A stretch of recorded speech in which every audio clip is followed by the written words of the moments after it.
Sagutin po natin yung tanong niya, magkano ang salary now housekeeper sa Japan?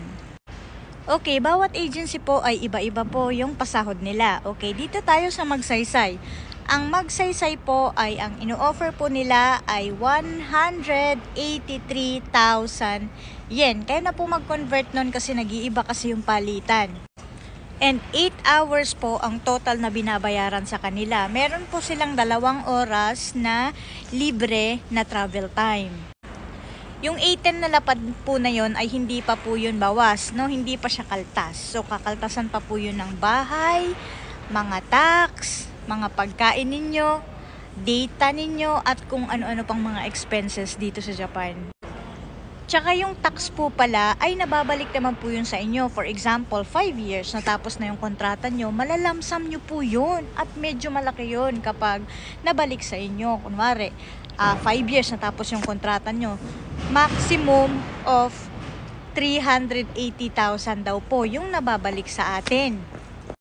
Ayun yung isa sa kagandahan ng Japan dahil yung mga tax na binabayaran natin ay nababalik sa atin at nalalamsam. Kumbaga parang ipon na rin natin yun, mga bes.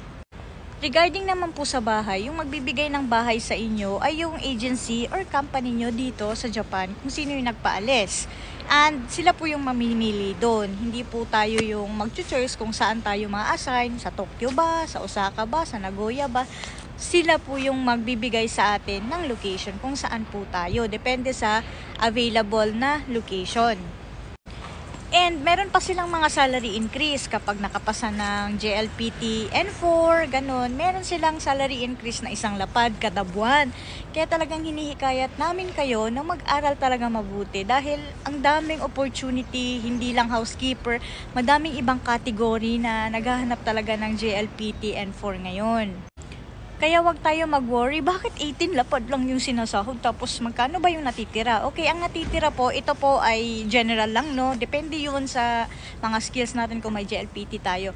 Ito po ay basic lang, wala po tong overtime. Kasi pwede kang mag-overtime, pwede yung taasan yung 18 lapad na yan. Okay, ang natitira daw po sa kanila ay 11 lapad. So, 110,000 yen. Malaki-laki din siya. Depende kasi yun sa pagtipid nyo, kung matipid kayo sa pagkain, ganun. Kung sanay naman yung katawan natin, nagda-diet naman tayo, no? Depende kasi yun sa kasibaan natin eh. Kaya yung natitira talaga ay depende sa cost of living mo. And yun po, continue hiring po ang Magsaysay Global Agency, kaya mag-apply na kayo doon. Marami yung job vacant nila kasi 2 yung employer nila, si Nichigakan tsaka si Pasona. So magpa-screen muna kayo doon, mag-walk-in lang po kayo doon sa GE Building, Calao Avenue. Okay, sa Ermita, Manila. Malapit po yun sa, kapag nagsasakay kayo ng tren, sa United Station po kayo bababa at lalakarin nyo lang po yun papunta doon. Magtanong-tanong na lang po kayo kung saan yung Magsaysay. Sobrang laki ng building na yun, makikita nyo po yun agad.